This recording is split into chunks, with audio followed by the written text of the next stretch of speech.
我们老公怎么就神经大作，要专门花钱花时间去喝那种黑了吧唧、脏兮兮、臭烘烘的泥水啊？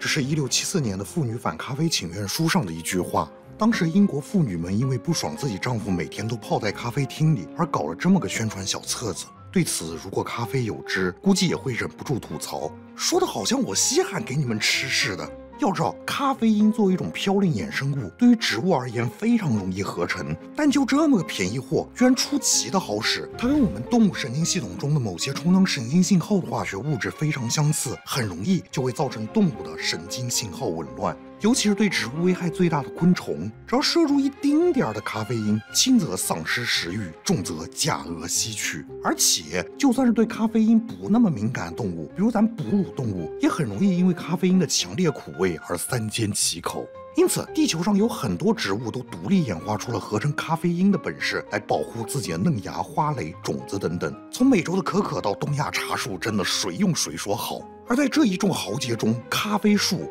无疑是咖位最大的大咖之一，他们居然对这么个小分子还搞起了精细化运作，在自己的不同部位配置了不同浓度的咖啡因。比如他们在自己的花蜜里面非常恰到好处的配上了很微量的咖啡因，刚好可以让蜜蜂越吸越上头。久而久之，某些瘾大的蜜蜂便被现实教会了一直吸蜜一直爽的道理，成了咖啡树的传粉专员。甚至于咖啡树还发现咖啡因能压制某些植物种子的萌发率，于是他们就演化出了通过根须分泌咖啡因的本事，从根本上缓解自己地盘太过丛林化的问题。至于咖啡树上咖啡因浓度最爆表的地方，那当然就是它们最宝贵的种子，也就是我们所说的咖啡豆了。反正便宜，不要不舍得资源往死里加。按说有这一套魔法护盾傍身，咖啡树搁哪儿都算个动物的快速重开通道了。但问题是，它偏偏出生在了非洲，因为就在非洲这片热土上走出了一只非常逆天的动物，对，就是我们人类。由于数千万年来在森林中和各种奇奇怪怪的植物、真菌与昆虫打交道，咱灵长类早就在自然选择千锤百炼中拉满了毒糠，吃苦也不在话下。而作为整个灵长类中体型名列前茅、食性多半最杂的人类，那更是已经属于芸芸众生眼中的纳垢神选了。你读呀，你越读我越兴奋。结果当非洲的咖啡树遇到非洲的人类时，什么都没有发生。毕竟咖啡树的老家距离人属的刷怪龙也不是很远，人家早就做好防备了。就拿这两种在非洲非常繁盛的野生咖啡树来说吧，它们分别叫做优吉咖啡和罗布斯塔咖啡。前者咖啡果极为酸涩，非常难以入口，后者则为股恶心的霉臭味。那我大非洲物产丰盈，能提供咖啡因的植物多的是，不吃你有的是植物吃。于是乎，咖啡树和人类就这么相安无事了几十万年。然而，身怀咖啡因，自成咖啡果。原本优级咖啡主要分布在非洲东部凉爽的高海拔地区，一般会与高大的树木共生，在大树的树荫下生长；而罗布斯塔咖啡则主要分布在非洲中西部低海拔的热带地区，两者在数千万年的时间里一直没有太大交集。结果，在距今约60万年前，可能是一次气候变冷，让这两种咖啡树在埃塞俄比亚森林中勾搭上了。而这次野合的产物就是阿拉比卡咖啡，也叫小果咖啡。然而，尽管在各种意义上全面继承两大顶级咖啡物种的优良基因，但这小果咖啡的实际表现却是胜之如初。它既不像优级咖啡那么不挑土壤气候，也不像罗布斯塔咖啡那样耐热又抗病虫害，因此从诞生后几十万年里，都一直只能蜷缩在东非大裂谷一带的几片零星地区，一副半死不活的样子。但是你不得不说，这么个不孝子孙在面板属性缩水方面，确实做到了一碗水端平。这适应性打了骨折，那咖啡因、果酸还有各种奇奇怪怪化学物质含量也不能独自进步，这又导致小果咖啡远不像优级咖啡那么酸涩，同时它也去除了大部分罗布斯塔咖啡的怪味，但是保留了一部分。结果这保留的一部分反而成了一种迷之馨香，由此我们今天咖啡的野生祖先就这么登上了历史舞台。然后还是什么都没有发生，原因很简单。大裂谷索马里曾是非洲无人地。这地形就摆在这儿啊，咱老祖宗应该也没啥兴趣过来兴南辕路西之故事。于是咖啡就在这时间之外默默度过了数十万年的光阴，却不知裂谷之外的世界已经沧海桑田。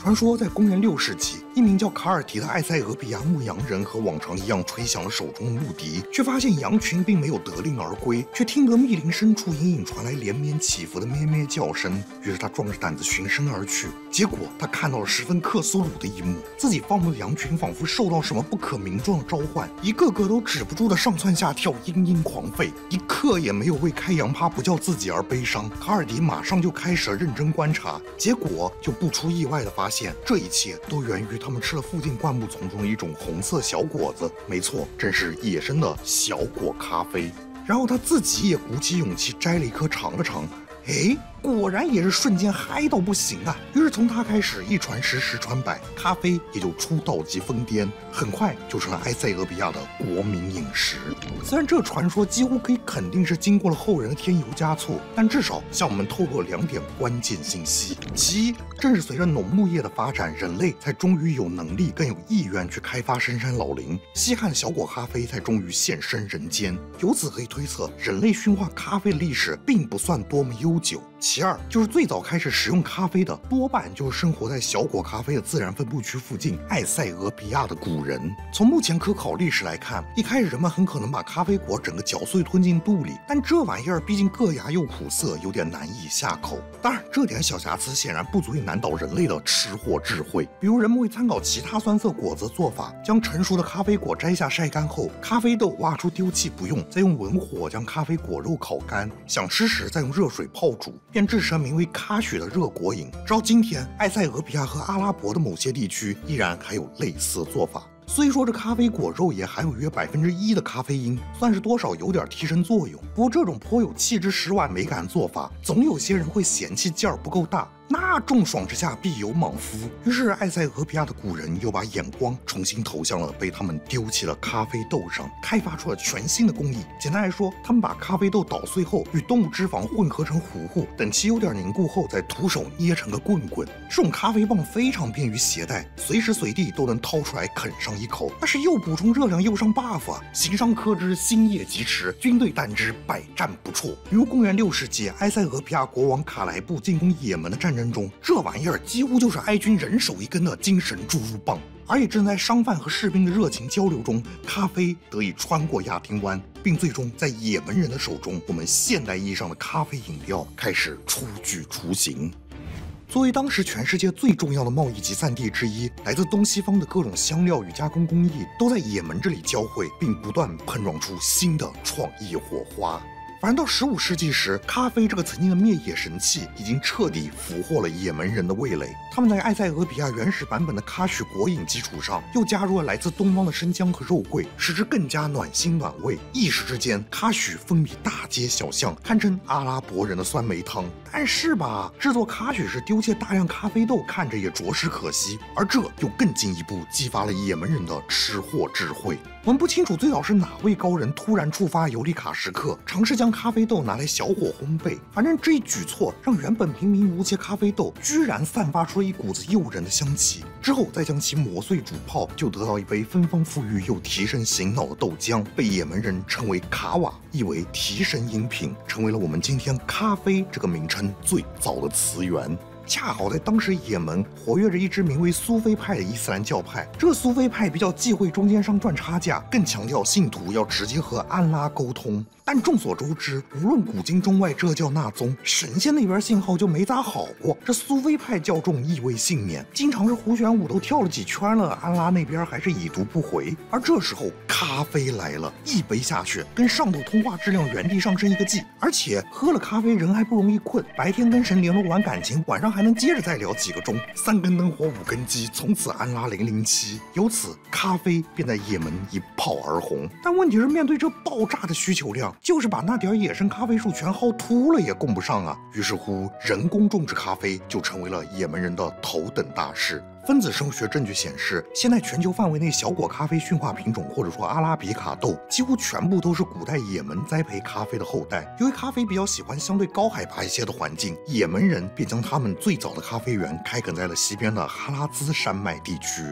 为了应对山地种田容易水土流失的问题，他们在山坡上修建了一系列台地，将陡峭山坡分割成一层层平坦的梯田。而随着梯田种植技术的成熟，也门也在短短数十年时间里便开垦出了许多新的咖啡种植园。这数量上去了，质量也不能落下。不同于埃塞俄比亚人将咖啡豆挖出来再晒干的加工方式，也门人更喜欢将整个果实直接在阳光下晒干，称为干法处理。紧紧包裹的果肉赋予了咖啡豆更为浓郁的果香韵味，深受穆斯林的喜爱。他们还培育出了一种具有浓郁的类似巧克力风味的特殊咖啡品系，因种植园地处摩卡港附近，他们将其命名为摩卡咖啡。不过如今我们在咖啡店里买的所谓摩卡咖啡，一般都是由浓缩咖啡、热牛奶和巧克力糖浆调配出来的，而这些美味又方便携带储存的咖啡，也很丝滑的被穆斯林商人和朝圣者带到了圣城麦加和麦迪那，而在这里，咖啡又一次受到了命运的祝福。其实古代阿拉伯半岛的居民普遍有饮酒的习惯，只不过随着伊斯兰教规的不断成型，敬酒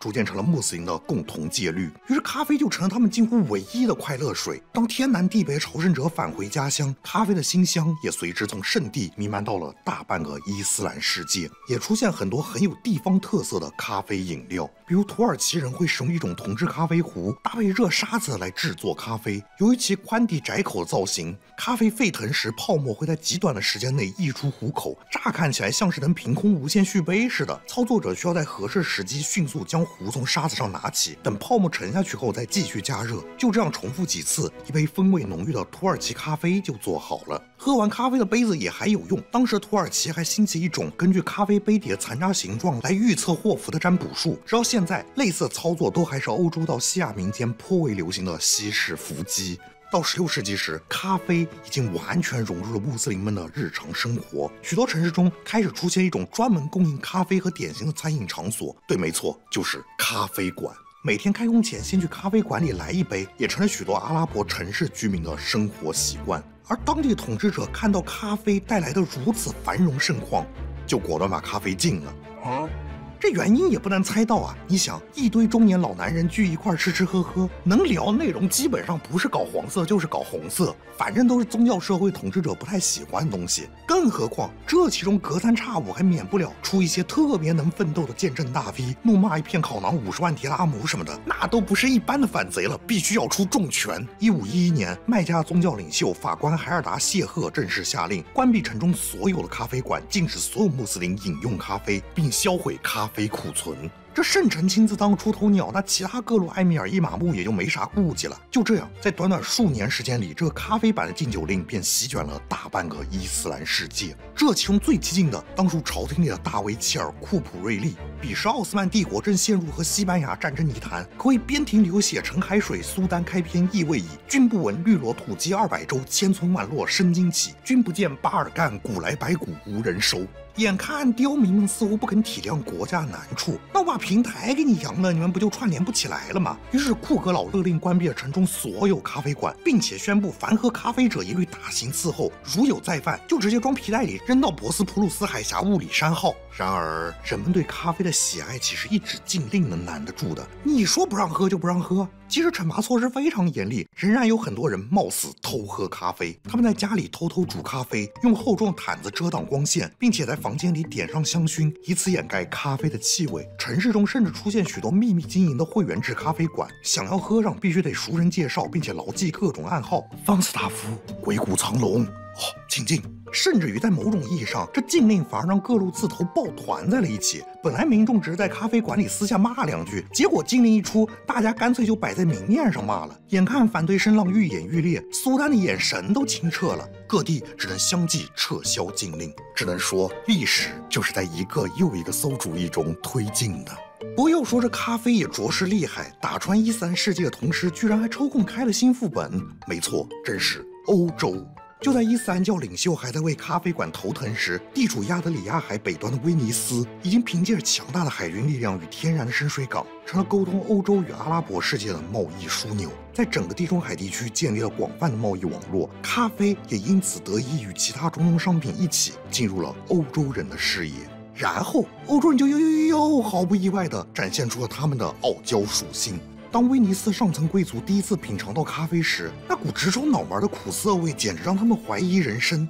你是说，南方这些异教徒天天就喝这玩意儿？他们甚至给咖啡起了一个略显中二的外号——撒旦的苦涩发明，认为这就是穆斯林饮料，建议教皇干脆把咖啡禁掉算了。于是，时任教皇的克莱门特八世便批判性地鉴赏了一下咖啡，然后就从此沉迷撒旦的苦涩发明不能自拔了。不过教皇到底信仰虔诚，他马上意识到喝咖啡是异教风俗，自己身为教皇代天慕名，一言一行当为信众表率，绝对不能有伤分化，所以这分化得改。于是他力排众议，大费周章，专门为咖啡搞了一场洗礼仪式。好，我代表上帝宣布，现在基督徒可以喝咖啡了。不过有上帝批准，也不代表凡人就咖啡自由了。毕竟在16世纪，咖啡本来就受到禁令影响，产量大减，再要跋山涉水从阿拉伯半岛运到欧洲，这价格嘛，只能说穷人想喝咖啡比骆驼穿过针眼还难。结果这反而导致咖啡突然成了欧洲贵族和有钱人的装叉神器。由于当时欧洲进口的中国瓷器主流款式，喝起咖啡来实在太烫，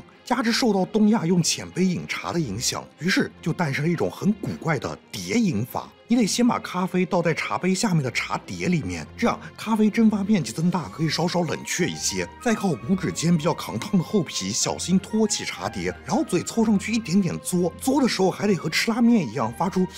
的声音，这样才能同时快速吸入空气，将咖啡尽可能雾化，进一步降低温度。反正钦定了，这就是老欧洲上三期最高雅的咖啡喝法。直到现在，在北欧和俄罗斯部分地区还能见到这样的饮用习惯。一直到17世纪中叶，随着阿拉伯的咖啡树越种越多，加之欧洲人破解了瓷器制作技术，造出专门的咖啡杯后，咖啡才得以飞入欧洲的寻常百姓家。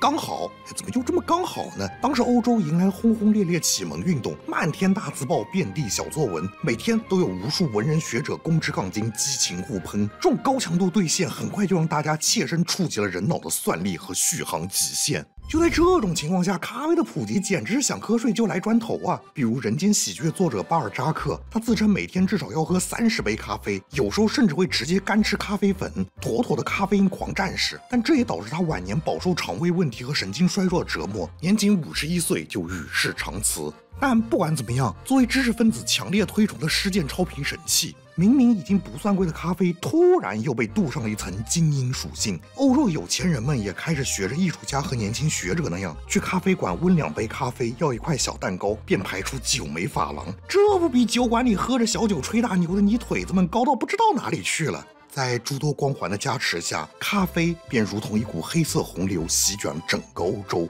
当然了，也不是每个人上人都吃得咖啡的苦涩。于是，一间名叫蓝瓶子维也纳咖啡馆开创性的在咖啡中加入了牛奶和白糖来遮掩苦味，这就是最早的牛奶咖啡。后来，在意式浓缩咖啡机被发明后，这种牛奶咖啡又逐渐演变成今天所谓的拿铁咖啡。其实，拿铁就是意大利语牛奶的音译而已。到17世纪末，咖啡终于彻底下沉到了欧洲所有阶层当中。每天开工前，先去咖啡馆里来一杯，也成了许多欧洲城市居民的生活习惯。而当地的统治阶级看到咖啡带来的如此繁荣盛况，就果断把咖啡禁了。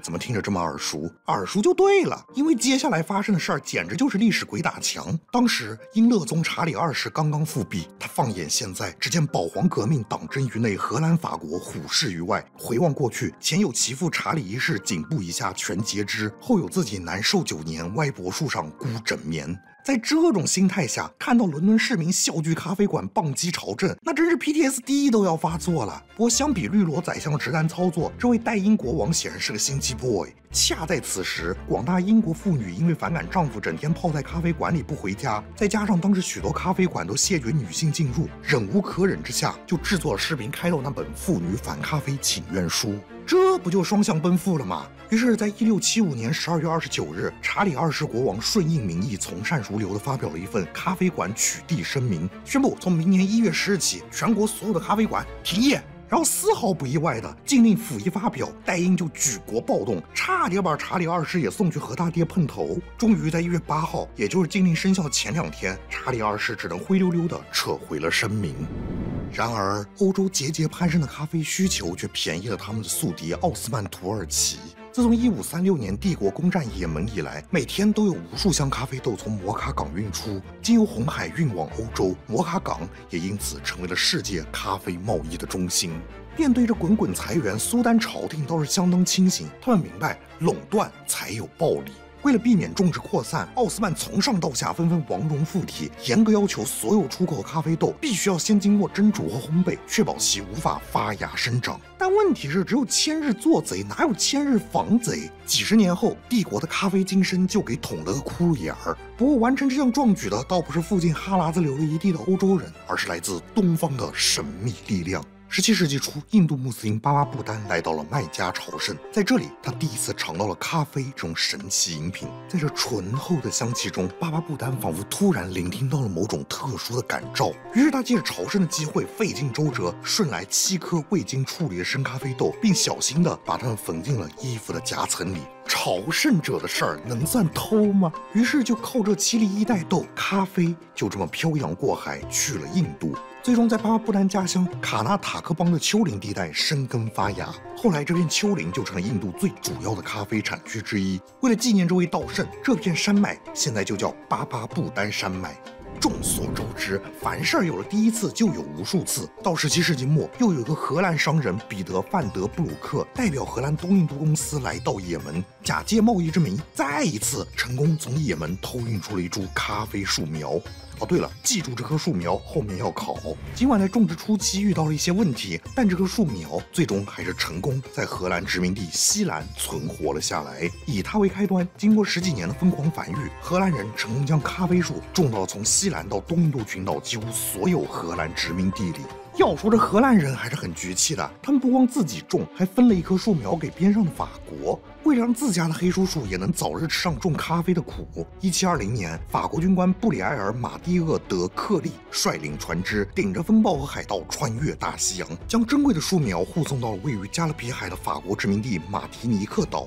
就这样，咖啡树版图又拓展到了拉美的法国殖民地。至此，法国佬也算正式上了车，然后他们转头就把车门给焊死了，效仿奥斯曼搞起了禁运政策，严禁任何生豆出口。这下欧洲一众列强都炸毛了。哦，合着合法种得我种不得，特别是葡萄牙，他们手握巴西这么一大片极其适宜种咖啡的风水宝地，却只能对着隔壁法属圭亚那漫山遍野的咖啡树望眼欲穿。行，既然你成功挑战到了我的软肋，那就休怪在下不讲武德了。1727年，葡萄牙士兵弗朗西斯科·德梅洛帕赫塔接到秘密任务，伪装成外交官，假借调停边境纠纷的名义来到了圭亚那。也不知这位普北帕公是不是有啥魅魔体质，反正他在一众高官间周旋了一圈，就勾搭上了法属圭亚那总督奥尔德内的老婆。不到1个月的时间，总督大人的脑袋就已经供咖啡树一色了。在送别帕赫塔的酒席上，总督的这位贤内助送了帕赫塔一个花篮，而那花篮里就藏着10几颗咖啡种子。反正回顾这段历史，你会感觉彼时就像系统突然开放了什么现实任务一样，欧洲诸国无不各显神通，就为搭上咖啡出口这趟快车。而咖啡也的确不负众望，在殖民扩张时代，咖啡成了殖民地与欧洲之间最重要的贸易商品之一。种植园里的咖啡树就跟印钞机一样，让欧洲和殖民地的高官富贾们赚足了银子和面子。那么代价是什么呢？巴西历史学家西尔维奥·罗梅罗曾经说过，巴西离不开咖啡，而咖啡离不了黑奴。从16世纪开始，欧洲殖民者就在这里引进无数黑奴来种植甘蔗，形成特有的大农场种植模式。1822年，巴西正式宣布独立，但就跟美洲大多数国家一样，所谓独立不过是主子从欧洲列强变成了殖民地头蛇而已。这一切都和黑奴或原住民无关。当时加文国际蔗糖价格暴跌，这刚刚脱离殖民地身份的国家急需一种新的创汇产品，于是大量资金和劳动力纷纷向巴西东南部转移。昔日种植甘蔗的奴隶也全被诓选过去改种咖啡，由此巴西的咖啡种植业在19世纪迅速扩张，产量连年飙升。到1840年时，巴西已经成为全球最大的咖啡生产国。而在这份巴西震撼的背后，是超过150万的奴隶人口，而当时巴西总共也只有450万人。尽管巴西官方一再宣称他们的奴隶比资本家血汗工厂里的工人待遇好得多，但从现实来看，即便是经过大西洋航线硬核筛选出来最强壮的黑奴，平均劳动时间也只有7年。毕竟对农场主来说，买个新的可比修好用坏的黑奴便宜多了。一直到19世纪下半叶，全世界都解放黑奴了，还是只有巴西在坚持奴隶制。最后在巨大的国际压力下，巴西才在1871年出台了著名的自由胎儿法，规定所有此后出生奴隶子女将自动获得自由。那没有新奴隶能买，旧奴隶也不能扩繁，巴西农场主们是不是就得对剩下的黑奴好一点了呢？怎么可能？这帮庄园主马上就又发明出了一种换皮的奴隶制，那就是劳役偿债制度。起初，庄园主尝试吸引欧洲地区，特别是意大利的穷人移民到巴西当咖啡农。庄园主不仅提供交通费和食宿，甚至还会给咖啡农一小块自留地，让他们种些作物，自给自足。当然了，这些肯定是要还的。庄园主事先预支的费用，成为了那些欧洲咖啡农的债务，必须靠种植咖啡的收成来偿还。结果就是在各种新债旧债利滚利之下，佃户们基本上这辈子就别想彻底还清债务了。巴西甚至还专门出台法律规定，咖啡农在偿还完所有债务之前，一步也不能离开农场。这波是大明正统在巴西了。更魔幻的是，巴西庄园主经过仔细计算后发现，用欧洲人种咖啡居然比买黑奴还划算许多。结果在奴隶制废除后，巴西咖啡的实际种植成本反而还大大降低。于是乎，前脚还给黑奴们登陆就送100抽的庄园主们，突然全都跳出来大义凛然的呼吁废奴了。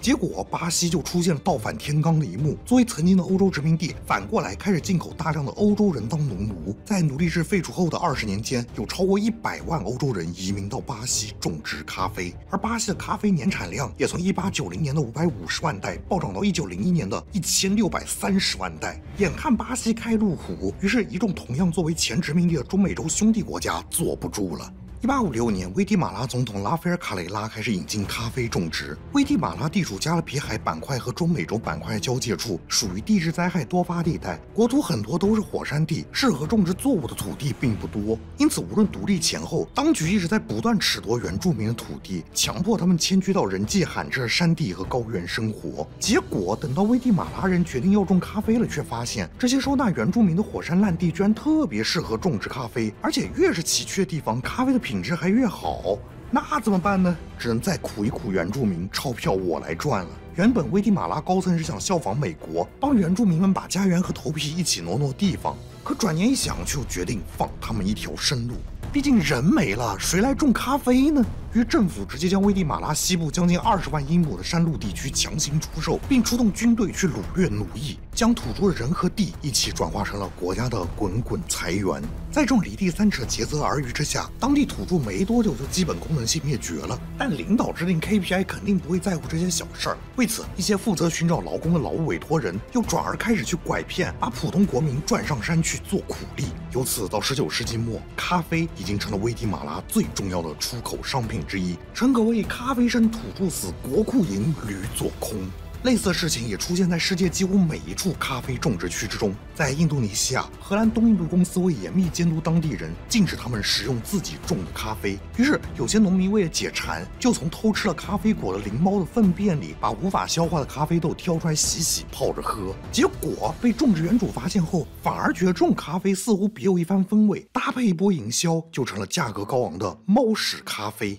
对此，种植园主们非常感动，就果断抓来大量灵猫，关笼子里，强迫他们只吃咖啡。这还没完，放眼世界，咖啡带来巨额利润，更是让几乎所有咖啡种植区的人们着了魔一样，不顾一切地开垦新的种植园。伐木工人会从山脚开始，将整片山地的巨树砍倒在地，农场主们甚至等不及将这些树木搬走利用，等倒地的树干稍微干燥后，就原地将这些巨木付之一炬，然后迫不及待地种上一排排咖啡幼苗。野生状态下，咖啡树通常生长在高大树木的树荫下，但农场主们为了咖啡树能尽快生长，一般都会采用无遮阴栽培法，也就是将咖啡树直接放在烈日下曝晒。原本咖啡树作为一种多年生作物，是可以持续生产几十年的。的，但无遮阴栽培法所带来的后果，就是土壤肥力和咖啡树生命力都被迅速榨干，几年之内产量便会下降。那不管，只要我移平雨林足够快，减产就追不上我。就这样，在咖啡面前，非洲人、欧洲人、美洲人、亚洲人、动物、植物、土地，甚至包括咖啡本身，都在被剥削剩余价值方面实现了众生平等。然而，在冥冥之中，咖啡却一直在悄然为这场残暴的欢愉酝酿着苦果。大家还记得我们之前划重点那棵荷兰人从也门偷出来的咖啡树苗吗？对，通过刚才讲述，大家可能已经发现，欧洲人在拉美和东南亚引种的咖啡树几乎都是这棵咖啡树苗的后代。更关键的是，彼时咖啡种植者们为能够尽快获得足够的咖啡植株，经常采用扦插或接穗等无性繁殖方式来快速复制粘贴咖啡树，导致这些地方的咖啡树从基因上讲几乎就是同一棵树。跟它一比，大麦和香蕉都算是基因多样性丰富的。那接下去要发生啥就不用多解释了。终于，这个注定的丧钟在1870年的西兰敲响了。那年，一名咖啡农突然发现，种植园里许多咖啡树的叶片都出现由黄褐色细粉组成的斑点，这些斑点像铁锈一样，可以用手指擦掉。在几天之内，这些斑点逐渐扩大，最终整个叶片都会变成深褐色，直至整棵树的树叶全部脱落。这就是咖啡叶锈病，引发它的是一种名为驼孢锈菌的真菌。这种病原体就是个纯纯的对咖啡宝具，只能感染咖啡树，且对一切人类农药都有很强的耐受力。短短几年之内，叶锈病就摧毁了东印度群岛整个咖啡业，以至于咖啡种植几乎在这些国家绝迹。20世纪初，驼孢锈菌又进一步席卷了中南美洲的几乎所有国家，而咖啡树被团灭以后，留下土地也往往早已被粗放的种植耗尽肥力，很难再种好其他作物了。尤其是作为全球最大咖啡出口国的巴西，他们仅仅是在圣保罗州这一个地区就种植超过5亿棵咖啡树，而这种盲目几乎只种植咖啡的结果，就是巴西即便是像小麦这样的主粮，也必须依赖进口。疯狂至此，那距离灭亡也就一步之遥了。1929年，席卷全球经济大萧条导致人们不得不对价格飙升的咖啡敬而远之，这终于成了压垮咖啡产业的最后一根杠铃。巴西经济就此全面崩盘，大量破产种植园主不得不将土地贱卖给外国资本，而这带来种种问题，至今仍让这个南美大国在各种意义上血流不止。当然，20世纪初的人们也不是没有尝试过拯救咖啡产业，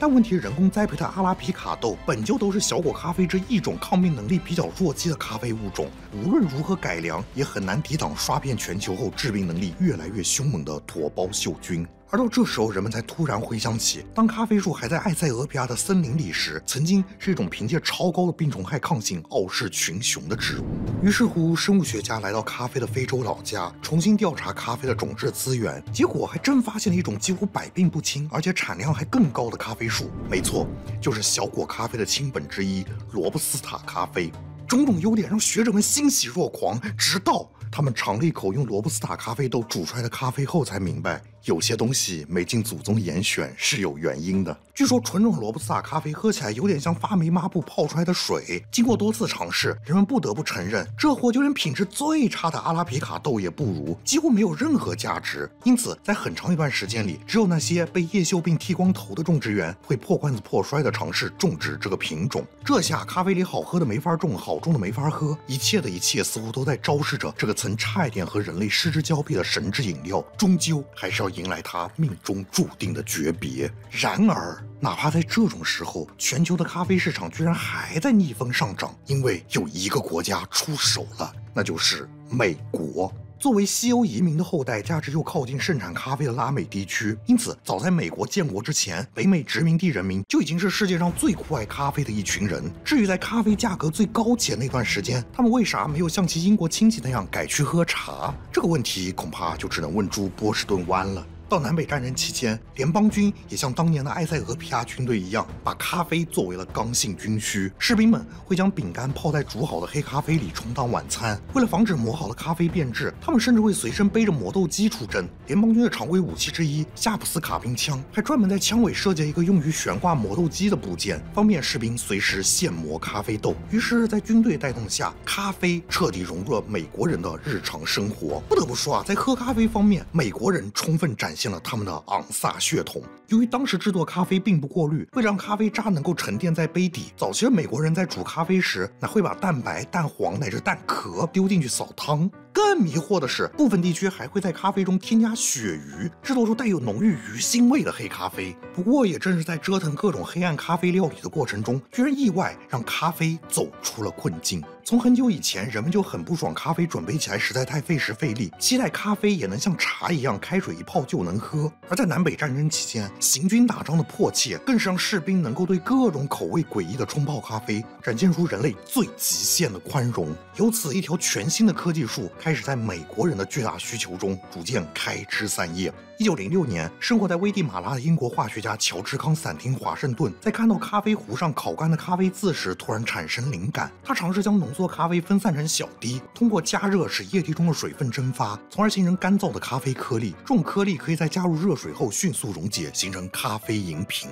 就这样，我们现代意义上的速溶咖啡诞生了。其便携耐放的特性很快受到美军的青睐，美国政府直接征购了华盛顿生产的所有速溶咖啡作为战争补给品。其他咖啡烘焙商也争先恐后地推出了自己的速溶咖啡。最终，在1938年，一家瑞士公司进一步改进了速溶咖啡的生产工艺。他们将浓缩的咖啡液通过喷嘴喷射到大型热风干燥室中形成雾状，干燥室内高温空气会迅速蒸发液体中的水分，将咖啡液滴变成干燥的微小颗粒，形成速溶咖啡粉末。这套工艺可以保留更多咖啡的风味和香气，成为现代速溶咖啡生产的主要方式。而这家瑞士公司的名字叫做雀巢。而也就是这速溶咖啡，居然阴差阳错带火原本人厌狗嫌罗布斯塔咖啡。一方面，制作速溶咖啡的喷雾干燥工艺刚好能充分去除罗布斯塔的霉臭味，只留下超高咖啡因带来的浓郁风味。另一方面，高浓度的咖啡因还能极大提升速溶咖啡的防腐性，再加上罗布斯塔咖啡产量高又难以直接泡来喝，因此价格极其低廉，也大大降低了速溶咖啡的制作成本。于是，在难以种植阿拉比卡豆的低热地区，涌现出了大批专职栽培罗布斯塔咖啡的种植园。在今天，罗布斯塔已经成为与阿拉比卡分庭抗礼的重要品种，在全球咖啡种植中的比例超过了1/3。而罗布斯塔咖啡种植量上去以后，育种专家也得以大规模尝试它与阿拉比卡的杂交育种，由此开发出了很多既能抵抗叶锈病，风味也还不错的咖啡品系，比如卡迪莫尔咖啡。虽然直到现在，人类依然在为那长达数个世纪的单一种植还债，但至少咖啡应该是不会离我们而去了。时至今日，咖啡依旧是全世界经济价值最高的作物之一。全球至少有1.25亿人依靠咖啡产业生活。它由一群牛马的血汗浇灌而成，然后漂洋过海去浇灌世界彼端的另一群牛马。只是绝大多数咖啡农劳作一天的收入，还没有城市里的一杯咖啡的售价多。苦海照常轮回，人间依旧参差。而咖啡大概也还在酝酿着新的因果吧。